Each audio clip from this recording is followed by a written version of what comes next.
I'm doing a movie review on a movie that I saw approximately maybe 5 or 6 years ago. It was called Anonymous. It's based on that William Shakespeare never really wrote any of his plays. That they were written by a ghostwriter, a hidden writer that who was a duke of I don't know if it was Wales or what, but it was illegal to write back in those days. And so he went through a ghostwriter, and it's just an experience that William Shakespeare was actually a fraud, which a lot of that's why Rotten Tomatoes gave it a bad review because nobody believes it. But if you historically look through it, I mean, there's a lot of signs showing that William Shakespeare was a fake because one, he had a sixth grade writing level. Two, how did he know all the drama that was going on in the royal family, unless he was in the royal family, which the ghostwriter is, and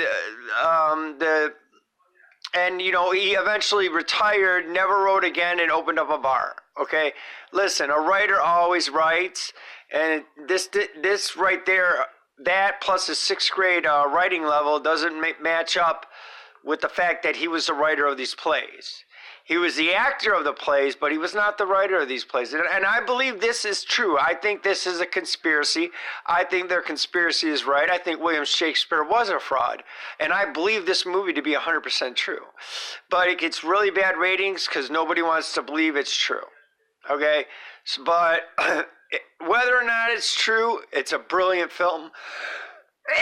It talks about, plays and how royalty through biblical, that people that were in plays were scumballs, scumbucket. Anybody who was creative was a scumbucket back in those days. But because in the end they end up burning down William Shakespeare's theater. And that might have scared him off from ever writing again. But no, not really. A writer writes, no matter what. So the conspiracy that William Shakespeare is a fraud. Honestly, I think it's true. I believe it. I buy it. The movie sold it to me. And this one is a can't miss, without a doubt. Probably one of the most underrated movies that I have ever seen. But it's very, very interesting. It's got Queen Elizabeth in it. It's got, a whole royal family during those times. But I really, really, really highly recommend this one. Free at the library, by the way. More than likely free at the library. I really recommend that you check this one out because it really, really is good. And that's the end of my movie review. Thank you.